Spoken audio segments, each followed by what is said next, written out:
Hello everyone, I'm Bruffy1322 and welcome to the next installment in the countdown of the best fully upgraded cars in GTA Online. If this is the first video you've seen in this series, click the annotation below or the link in the description and everything will be explained in the intro video. Otherwise, let's continue from where we finished off last time. So in the previous video we saw that the car in 41st position managed a lap time of 1 minute 11.603 and ahead of it in 40th position is the Ruiner, which has a big chunk of lap time taken out of it with a 1 minute 11.035, so a big difference in lap time between 41st and 40th positions. The Ruiner is our third best muscle car in the game, not too bad, you know, it's fully modded with the spoiler, it can get around corners quite well, just lacks a little bit of overall pace. So just to let you know that this is going to be an interesting video, this one, because we do have 3 different vehicles in this video that are the best in their class, and that's the most we've seen it throughout the whole series. So in 39th position we have the best vehicle in its class for the sedans, and that is the Shafter. So the Shafter with a 1 minute 10.8 is utterly dominant in the sedans class. You can use a tailgater if you want, but in general the Shafter is going to be beating it. It's basically the only sedan that has enough power to kind of use the traction that it's got available. A lot of the other sedans have more traction than they really need. So yeah, the Shafter is a very nice car, certainly dominant in the sedans class. And in 38th position we have the Dune Buggy. So this is our second best off-road car in the game. The Dune Buggy isn't too bad, you know, 1 minute 10.8, just a little bit quicker than the Shafter. It's very good around the corners, you know, it can get around corners quite well. You do have to be careful of it spinning out on you a little bit, but in general it's not a bad car to drive, and certainly for the off-road class it's very, very good as well. So yeah, fully modded, the Dune Buggy can certainly do you quite well. So in 37th position we have the Sentinel XS. Now I mentioned in a previous video that the Sentinel XS is slightly different to the regular Sentinel, and that is true because the Sentinel XS gets a 1 minute 10.7, which is around a second or 2 seconds quicker than the regular Sentinel. Now the regular Sentinel is the convertible version, so the convertible Sentinel is slower than the hardtop Sentinel XS, and the Sentinel XS gets 5th place in coupes, so it's not too bad, you know, we're getting up there in the coupes class. The Sentinel XS doesn't do too badly. In 36th position we have the Pegali. Now the Pegali is our second best sports classic car, and with a 110.6 isn't too far off as well, as we'll see.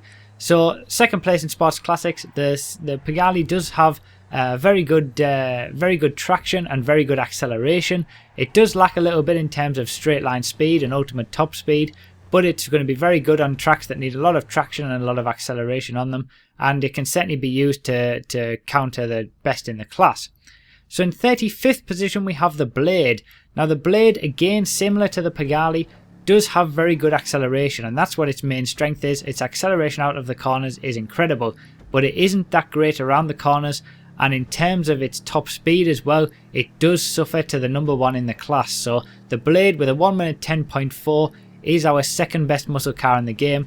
Much better on tracks that are very tight and require a lot of acceleration. Overall not that great. So in 34th position we have our next car that's the best in its class, and that is the Z-Type. With a 1 minute 10.2, it's only 0.4 of a second quicker than the Pegali. Now the Z-Type is generally a lot better in a straight line, so it's going to have high top speed, it's not too bad on acceleration, and it suffers compared to the Pegali in terms of cornering speed. But ultimately it is the best sports classic car. However, if you want to pay all that extra money for the Z-Type, that's up to you. The Pegali is a very, very good option, and doesn't cost a hell of a lot. It costs certainly a lot less than the Z-Type, so it's up to you which one you go for in that class, but they are very closely matched anyway. So in 33rd position and in 18th place in the sports class is the Buffalo with a 110.0. Not a lot special about the Buffalo, you know. Yes, it's got four doors, 4 seats, but it's not even quick in that regard, you know. It's just a bit of a boring car really. And in 32nd position we have the Dominator, which is the number 1 for muscle cars.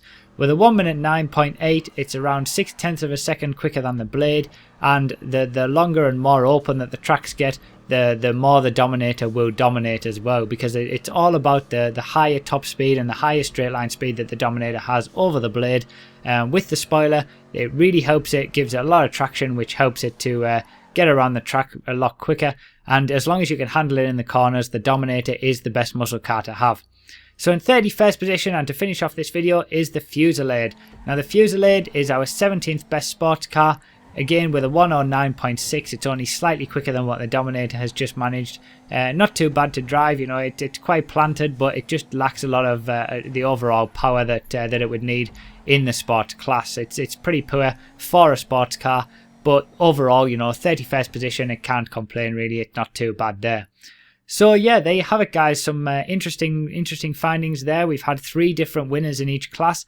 Let me know down below what you thought about these findings and the winners in each class. And also let me know what you think is going to be in the next video, from 30th place all the way down to 20th. Leave a like if you enjoyed as well. Comment, subscribe if you're new, all that good stuff. Thanks a lot for watching, everyone. I really appreciate it. And I'll see you in the next video.